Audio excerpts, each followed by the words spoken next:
આકાશવાણી અમદાવાદ વડોદરા.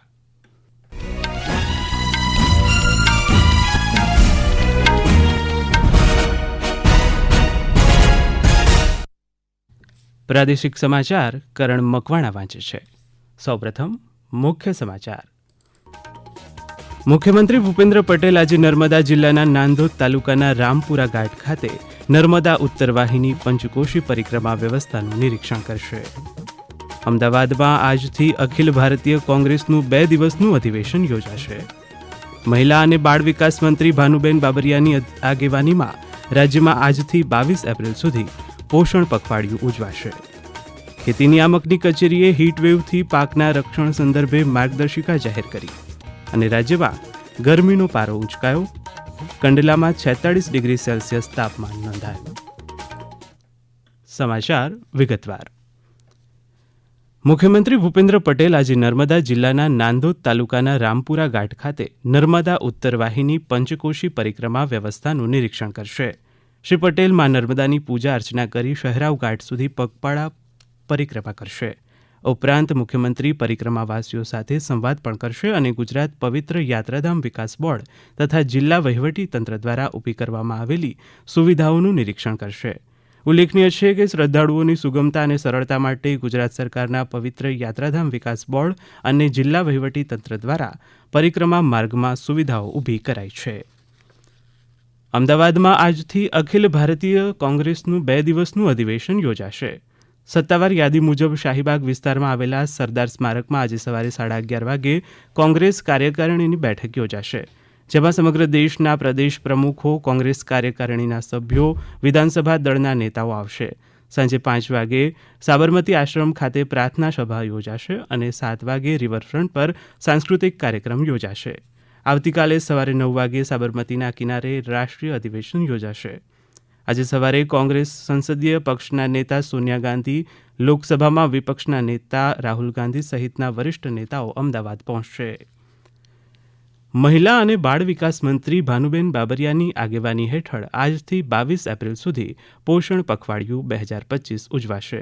આ દરમિયાન પોષણ વ્યવસ્થાપન, તંદુરસ્ત જીવનશૈલીને પ્રોત્સાહન જેવા વિવિધ 5 ક્ષેત્રમાં પોષણલક્ષી પ્રવૃત્તિઓ હાથ ધરાશે. આ અંગે સાંભળીએ એક અહેવાલ. પોષણ પખવાડિયાનો મુખ્ય ઉદ્દેશ દેશને પોષણયુક્ત બનાવવાનો છે. આ વર્ષના પોષણ પખવાડિયા 2025 માટે કુલ 5 મુખ્ય ક્ષેત્ર નક્કી કરાયા છે, જેમાં ગર્ભાવસ્થાથી બાળકના બીજા જન્મદિવસ સુધીના પ્રથમ 1000 દિવસના સમયગાળામાં યોગ્ય પોષણના મહત્વ પર ભાર મૂકવો, સમુદાય આધારિત કાર્યક્રમ દ્વારા અતિ ગંભીર કુપોષણમાં સુધારણા માટે નક્કર કાર્યવાહી કરવી, બાળકોમાં સ્થૂળતાને અટકાવવા, તંદુરસ્ત જીવનશૈલી અને ખોરાકની આદતો વિશે જાગૃતિ ફેલાવી જેવા વિષયો પર કામગીરી કરાશે. પ્રવેશ અડિયેજા, આકાશવાણી સમાચાર, અમદાવાદ. ગુજરાત વેપાર અને ઉદ્યોગ મહામંડળ GCCI દ્વારા 10 થી 12 એપ્રિલ દરમિયાન વાર્ષિક ટ્રેડ એક્સપો ગેટ 2025નું આયોજન કરાયું છે. અમદાવાદના સાયન્સ સિટી ખાતે યોજાનારા આ એક્સપોનું ઉદ્ઘાટન મુખ્યમંત્રી ભૂપેન્દ્ર પટેલ દ્વારા કરાશે. આ ઉપરાંત કેન્દ્રીય ગૃહ અને સહકાર મંત્રી અમિત શાહ ઓનલાઈન માધ્યમથી આ કાર્યક્રમમાં જોડાશે. ગેટ 2025ની વિષયવસ્તુ ગુજરાતનો લક્ષ્યાંક વૈશ્વિક મહત્વાકાંક્ષા છે, જે વર્ષ 2047 સુધીમાં દેશને એક વિકસિત રાષ્ટ્ર બનાવવા તરફ પ્રતિબદ્ધ છે. આ અંગે GCCIના પ્રમુખ સંદીપ એન્જિનિયરે માહિતી આપી. રિન્યુએબલ એનર્જીનો સબ્જેક્ટ કવર કર્યો છે, જેમાં 35 પાર્ટિસિપન્ટ્સ, આઈટીમાં AI કવર કરેલું છે, જેમાં 45 સ્ટાર્ટઅપ્સ કવર કર્યા છે, જેમાં 25 વિમેન એન્ટરપ્રેન્યોર્સને અમે પ્રાધાન્ય આપ્યું છે. તો વિમેન એન્ટરપ્રેન્યોરમાં 15, યુટિલિટીમાં 40 સ્ટોલ છે. હેલ્થ ખૂબ અગત્યની સબ્જેક્ટ છે, એને માટે 10 સ્ટોલ છે. રિયલ એસ્ટેટના 10 સ્ટોલ છે. આ રીતે લગભગ 300 સ્ટોલ્સની આસપાસ છે. પ્રધાનમંત્રી સૂર્યઘર યોજનાના ભાગરૂપે સૌર ઉર્જાને પ્રોત્સાહન આપવા 30 સપ્ટેમ્બર સુધી મોડેલ સોલર વિલેજ સ્પર્ધા અમલી બની છે, જે અંતર્ગત કચ્છમાં 29, રાજકોટમાં 27, અમરેલીમાં 21 અને ભાવનગરમાં 29 મળીને સૌરાષ્ટ્રના 12 જિલ્લામાં 244 ગામોની નોંધણી કરાઈ છે. આ યોજના હેઠળ વધુને વધુ લોકો સોલર રૂફટોપ લગાવે તે માટે દરેક ગામમાં વિવિધ પ્રવૃત્તિ હાથ ધરાશે. વધુમાં વધુ સૌર ઉર્જા ઉત્પાદન કરતા ગામને કેન્દ્ર સરકાર દ્વારા 1 કરોડ રૂપિયાનું ઇનામ આપવામાં આવશે. આ સ્પર્ધાના સશક્ત અમલીકરણ દ્વારા માત્ર શહેરો જ નહીં, પરંતુ ગામના લોકો પણ સોલાર રૂફટોપ લગાવે અને તેના માધ્યમથી ગ્રીન એનર્જી ઉત્પાદનમાં અગ્રેસર ભૂમિકા ભજવશે. આ સમાચાર આપ આકાશવાણીના અમદાવાદ વડોદરા કેન્દ્ર પરથી સાંભળી રહ્યા છો. આ સમાચાર આપ અમારી YouTube channel AIR news Gujarat પર પણ સાંભળી શકશો. વધુ સમાચાર માટે અમારી વેબસાઇટ newsonair.gov.in/gujarati અને અમારા એક્સ હેન્ડલ AIR_ABAD ને ફોલો કરશો. બનાસકાંઠાના ડીસામાં ફટાકડાના ગોડાઉનમાં વિસ્ફોટની ઘટનાને પગલે અન્ય શહેરોમાં જોખમી એકમો સામે પગલાં લેવામાં આવી રહ્યા છે. પાટનગર ગાંધીનગરમાં કુલ 213 જોખમી એકમો મળી આવ્યા છે, જે પૈકી 27 અતિ જોખમી એકમો હોવાનું સાબિત થયું છે. ગાંધીનગર મહાનગરપાલિકાએ આ અંગેના સર્વે બાદ જોખમી એકમોને નોટિસ પાઠવી છે. આગામી સમયમાં સીલ મારવાની પ્રક્રિયા તેમજ જરૂર પડે તો ડિમોલેશન કરવાનો નિર્ણય લેવામાં આવશે. ગાંધીનગરના મેયર મીરાબેન પટેલે વધુ માહિતી આપી.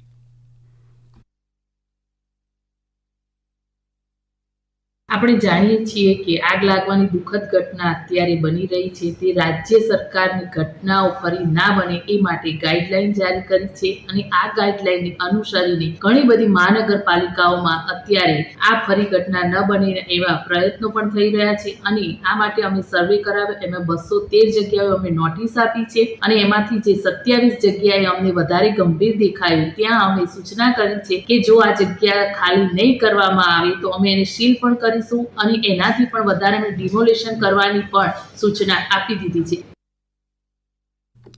ગુજરાત રાજ્ય માર્ગ વાહન વ્યવહાર નિગમ દ્વારા નારાયણ સરોવર ખાતે આજે નવનિર્મિત બસ સ્ટેશનનું લોકાર્પણ કરવામાં આવશે. રાજ્યના પવિત્ર યાત્રાધામમાં સમાવિષ્ટ નારાયણ સરોવર ખાતે 1.17 કરોડના ખર્ચે બનેલા બસ સ્ટેશનનું લોકાર્પણ કચ્છના સાંસદ વિનોદ ચાવડાની ઉપસ્થિતિમાં કરાશે. ડાંગ જિલ્લાના લવચાલી અને કસાડબારી ખાતે અંદાજે 6 કરોડ 96 લાખથી વધુના ખર્ચે નિર્માણ થનારા વિવિધ રસ્તાઓનું ખાતમુહૂર્ત કરાયું.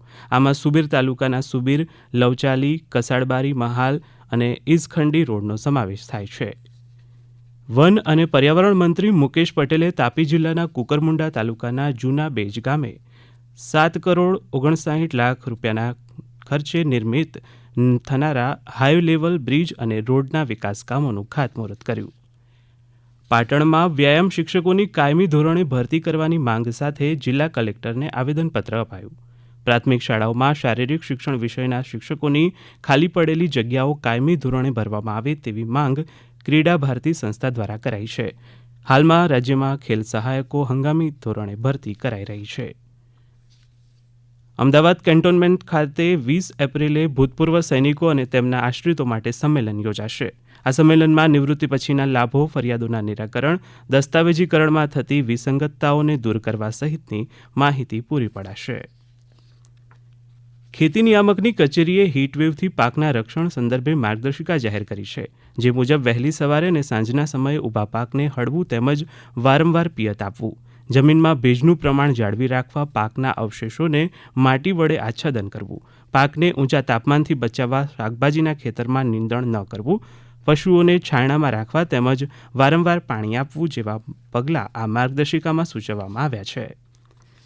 રાજ્યમાં ગરમીનો પારો ઉંચકાઈ રહ્યો છે. હવામાન વિભાગે આજે કચ્છમાં હીટવેવને લઈને રેડ એલર્ટ યથાવત રાખ્યું છે, જ્યારે ઉત્તર ગુજરાતમાં પણ 4 દિવસ હીટવેવની આગાહી છે. આગામી 3 દિવસ તાપમાનમાં મોટા ફેરફારની શક્યતાઓ નહીવત છે. ત્યારબાદ 2 થી 4 ડિગ્રીનો ઘટાડો થાય તેવી સંભાવના છે. 10 એપ્રિલ સુધી તાપમાન 41 થી 45 ડિગ્રી સેલ્સિયસ જેટલું રહેશે. કચ્છ તેમજ સૌરાષ્ટ્ર ક્ષેત્રોમાં 9 એપ્રિલ સુધી હીટવેવ યથાવત રહેશે. હવામાન વિભાગના વૈજ્ઞાનિક પ્રદીપ શર્માએ જણાવ્યું કે ગઈકાલે કંડલા એરપોર્ટ ખાતે મહત્તમ તાપમાન 46 ડિગ્રી સેલ્સિયસ નોંધાયું હતું. રાષ્ટ્રીય રક્ષાશક્તિ યુનિવર્સિટી દ્વારા આયોજિત અસ્મિતા ખેલો ઇન્ડિયા રાષ્ટ્રીય વુશુ લીગ સ્પર્ધા 2025નું ગઈકાલે સમાપન થયું. આ સ્પર્ધામાં વિવિધ રાજ્યોમાંથી જુનિયર અને સબ જુનિયર કેટેગરીના 400થી વધુ ખેલાડીઓએ ભાગ લીધો. ત્રિપુરાના રાજ્યપાલ એન ઇન્દ્રસેના રેડ્ડીએ મહેસાણાના મોઢેરા સૂર્યમંદિરની મુલાકાત લીધી. દરમિયાન તેઓ સૂર્યમંદિરના ખગોળીય અને વૈજ્ઞાનિક અને ધાર્મિક મહત્વથી અભિભૂત થયા હતા. અંતમાં મુખ્ય સમાચાર ફરી એકવાર. મુખ્યમંત્રી ભૂપેન્દ્ર પટેલ આજે નર્મદા જિલ્લાના નાંદોદ તાલુકાના રામપુરા ઘાટ ખાતે નર્મદા ઉત્તર વાહિની પંચકોશી પરિક્રમા વ્યવસ્થાનું નિરીક્ષણ કરશે. અમદાવાદમાં આજથી અખિલ ભારતીય કોંગ્રેસનું 2 દિવસનું અધિવેશન યોજાશે.